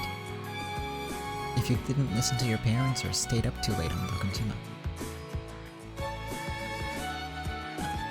On rainy nights, if you look out the window at the dark forest, you might see the witch looking back at you and get snatched away. That's what Mom told me. Which must mean I'm supposed to be wandering about in the cold rain, looking into each window to find kids staying up too late? How pitiful that would be. Good point. Ange, your parents just made that story up to get you to go to bed on time. She doesn't do stuff like that. Very well. Allow me to introduce myself.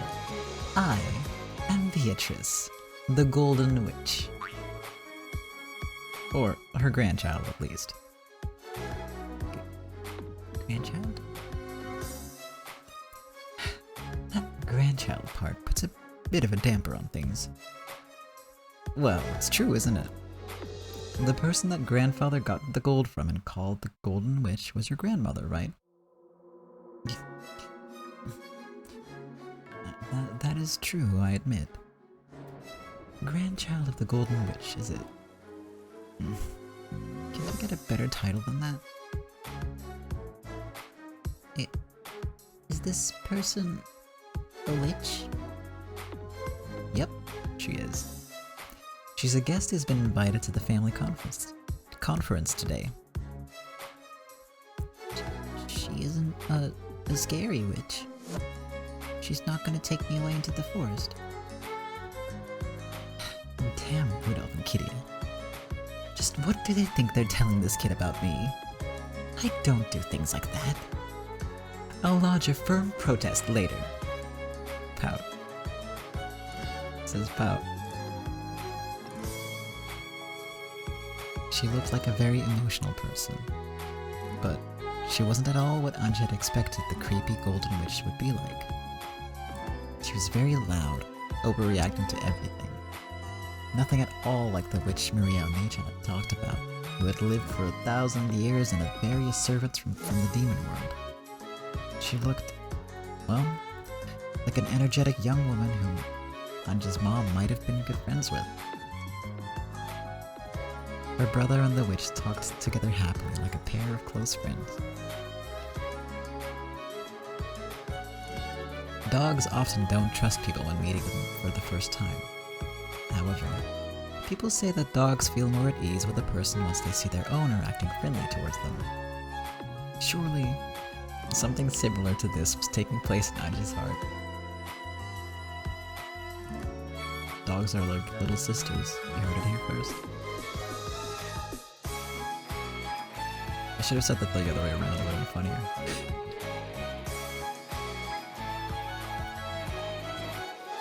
As this pushy, temperamental woman who called herself a witch chatted happily with Balor, Ange watched her behavior closely.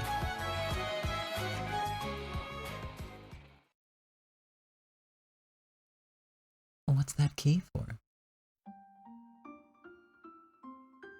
Beato noticed the gold key hanging from Ange's neck.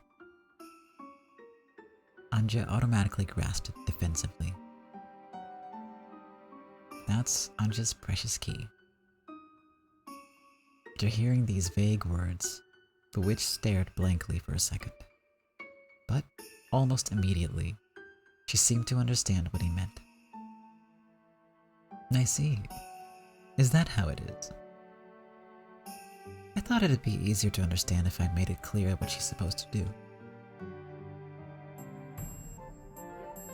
Don't worry, Ange. I shall not steal your precious key. Really? Of course. That key belongs to you, and the choice is yours. Balor and the rest of us are merely signposts to guide you on your path.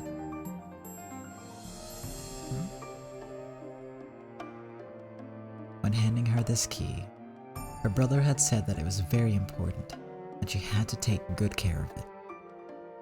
Ange didn't have a clue what the key was for, but it looked like Beato did.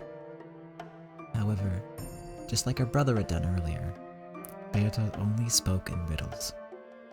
This irritated Ange, but for the time being, the Golden Witch had said that she didn't intend to steal this key, so Ange calmed down a little. Do you know what this key is used for? But of course. However, I cannot tell you. Why? Because you must decide how to use that key for yourself. The witch said the same thing as my brother. The pair nodded to each other, but it was all Greek to me. It felt like someone had laid out a riddle that everyone knew but me, and everyone was making fun of me. You'll know soon enough. You don't need to dwell on it.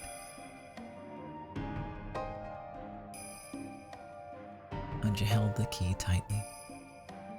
Even if she didn't understand what it meant, it was her own key, and her big brother had told her to take good care of it. With her youthful suspicion, she was scared that the witch might ask her to hand it over, saying that she'd teach her how to use it if she did. Of course, her thoughts showed up clearly on her face, and the witch couldn't help but laugh at that honest expression. Fear not. It is impossible for anyone to steal that key from you. No one can steal it. You might say that it has been imbued with magic to make it so. At any rate, fear not. Neither I, nor Balor, nor anyone else on this island can steal that key from you. Really? Yeah, really. The magic won't let them. The key was hanging around her neck like an ordinary necklace. Ange could take it off right now if she wanted, and if an adult tried to use force, it seemed like it would be easy for them to take it away. However, both her brother and the witch said that it was protected by a magic that would stop anyone from stealing it. Does magic really exist? Even the 6-year-old Ange knew about the word magic. However, she also realized that real magic didn't exist, and that certain kinds of magic tricks were sometimes called magic. However, her brother and the witch were talking about magic itself. Yeah. Magic exists. Really? Maria speaks of me often, does she not? Witches exist. Magic exists. She must have told you these things on many an occasion. True, Maria had talked about that many times. When it was part of a game, Ange had believed her, more or less. However, Ange was, in some ways, sharp for her age. And when she heard Maria talking happily about magic, she sometimes thought that such a thing couldn't really exist. Then, show me. Show me magic, or I won't believe you. Hold up a sec. Beata just arrived on the island and she hasn't even gone to say hi to everyone at the mansion yet. Balor spoke as though he was trying to smooth something over. When she heard that, Ange became sure that magic didn't exist after all. Witches are all a big fat lie. I know. Hey, stop that. You'll hurt Beato's feeling. No, it's no problem. Anyone would say that upon meeting a witch. Normally, I would ignore provocation from such a small child, but she is your little sister after all. Why don't we give her a special showing? Are you sure? Of course I am. Watch carefully, Ange. Okay.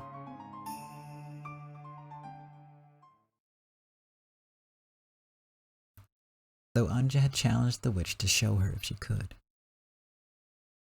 Now that she was about to be shown, she looked a bit hesitant.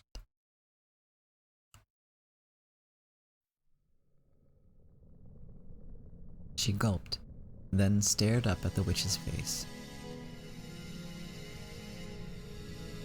The witch held out her left hand, bringing it close to Ange's face. Then, she slowly spread her fingers. Ange, thinking that she was about to be turned into a frog, shrank back. However, after waiting a while with her teeth clenched, she realized that nothing was happening. So, as her fear turned to irritation, she began to argue. Nothing's happening. Don't jump to conclusions so quickly. I haven't used magic yet. See, look carefully at my palm. I'm not hiding anything, correct? Oh, so that's what she was doing. Now that she finally understood, Ange checked both sides of the witch's head. Yeah, there's nothing in there. There's nothing there. Even. Watch closely. I'll make a fist, and then stretch out my index finger.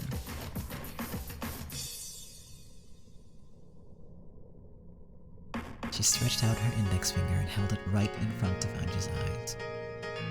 Ange, refusing to show weakness by pulling back, stood her ground and concentrated on the fingertip.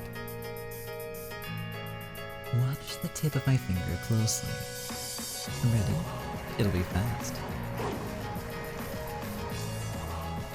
The witch rapidly lifted her index finger high into the air, pointing at the heavens.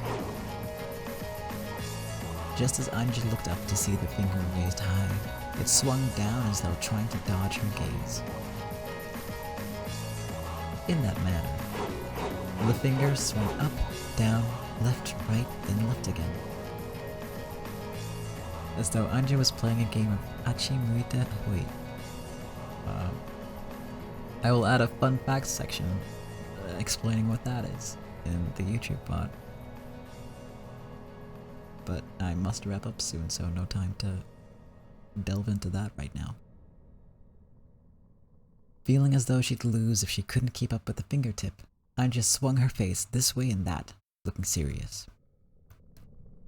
Ever since she was very young, Ange had always hated to lose. She would take even the most trivial games seriously, determined not to lose to the adults. The witch's hand moved faster and faster. Ange didn't lose track of it. Then, the witch's high pointing finger suddenly took a sudden swing downwards. And when it stopped, her index finger was curled up, and her hand was held in a simple fist. Could it be that something was going to come out of that hand? Ange, suspecting that this might happen, had followed the finger very closely. There had been no chance for that once empty hand to grab something. Ready? I'm going to open my hand.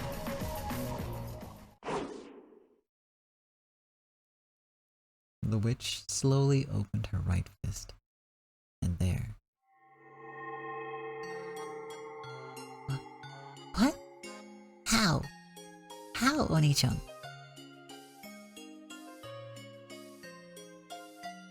The witch gave the cutely wrapped candy to Ange as a present. Ange took it and desperately searched for some kind of trick on it, but it was just an everyday, ordinary candy. How? That was a trick, wasn't it, Oni-chan? Oni-chan. Nope, that was magic. You were watching the whole time, weren't you? I was watching the whole time, so how? She didn't like it, but she was unable to see how that could have been anything other than magic. As the little sister furrowed her brow and bit her lower lip, her brother gently told her once more that it was magic. It's about time for me to head to the mansion to pay my respects. You should come along, Battler. I'll suffocate if I have to go alone. You sure? Then I'll join you. What about you, Ange? Will you go back to the guest house? I want to stay with you, Oni-chan. She still couldn't accept it. But maybe, just maybe. She still looked grumpy, but it looked like she was becoming at least slightly interested in this witch. Then let us go. The Golden Witch returns. The Golden Witch's grandchild returns, you mean? We really need to do something about that name. The big brother and the witch really did seem close. Playing off each other like a pair of comedians, they started heading for the mansion. All the while, Ange held onto the corner of her brother's sleeve, trying to make sure he didn't forget about her.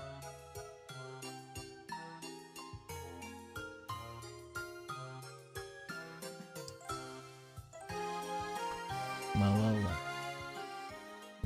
I feel like we've earned this. After all the misery and the sadness, you know, we earned a little wholesome, cute stuff. Yeah. We earned this. Right, I have to right click. I don't have to hit ESC. No more destruction, just cute shit. Yes, please. I am on board for that.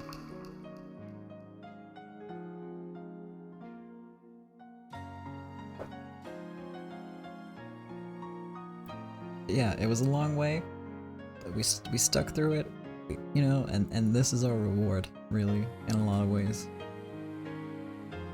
Makes it all worth it. For now. I'm joking, everything's gonna be happy sunshine family time from now on. Don't worry about that. Nothing bad's gonna happen.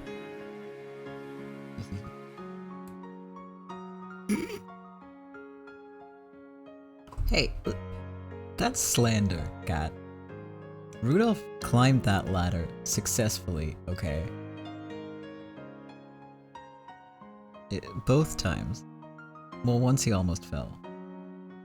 But the first time he it was fine. He was he went up that ladder like it was magic.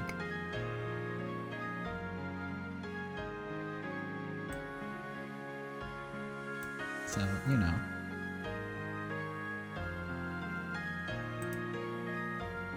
It was a whole thing. We know what magic is now? Do we? Do you have a theory that you wanna share? Cause well, I am about to wrap up, but you know, I wanna hear it. If you want. But yeah. I'm gonna wrap it up here because I work tomorrow to be a responsible adult. And also this is a nice stopping point for now. Oh, magic isn't magic, but it's more about the feelings of others. I like that. That sounds pretty solid, theory-wise.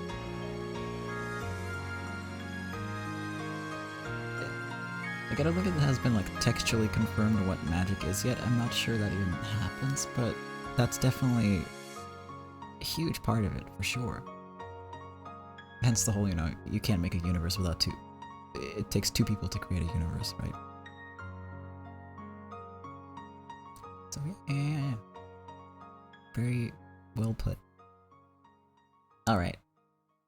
I am going to swap us over to the new extra special and also final end card that I made for this series. Then the truth is different depending on the point of view? Yes, absolutely. One of the core themes, I feel like, of the series. So yeah, I hope you like this little thing that I made. I have to actually put it. Yeah, there we go. I almost hit the chat, but no. I fixed it. And then I'm gonna pop on some music. Do my little, you know, preamble. Post-amble, I guess. Yeah, I did my best for this one. I mean, I do my best for all of them, but this one had to be a little extra special, because of course it did. And, yeah.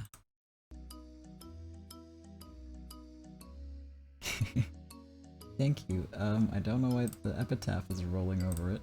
Let me just turn that off real quick. Oh, I was looking at that for the settings. Well, that's fine. Alright. As always, thank you for watching.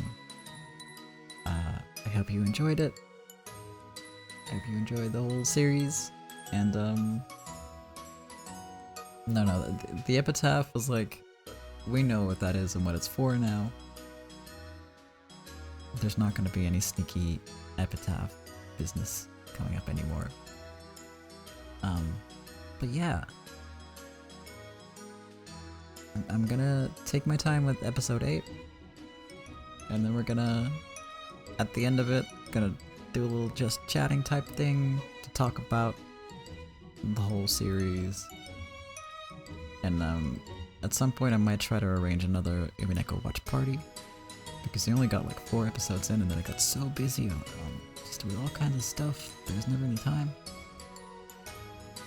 But I feel like now's a good occasion to go and watch the absolutely terrible anime. It's bad. But for now, let's focus on the good and wrap up episode arc 8 first.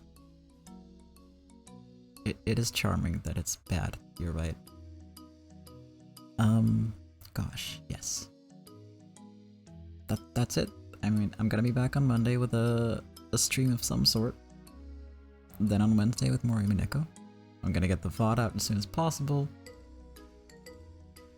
And then we're gonna slowly make our way through this final arc. And well, I will have to try not to cry, but I might anyway, so I will not apologize for that. It's this series has been really important to me for a very long time now. Like, easily like 13, 14 years at this point? Yeah, crazy long. Maybe longer even? Probably longer even. Because I'm really bad at math. I think I started reading in like 2008? Yeah, it must have been 2008. So that's 14 years? Yeah. Anyway.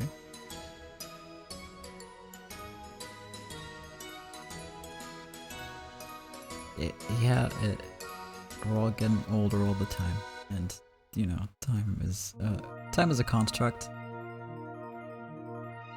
Okay, it's a construct.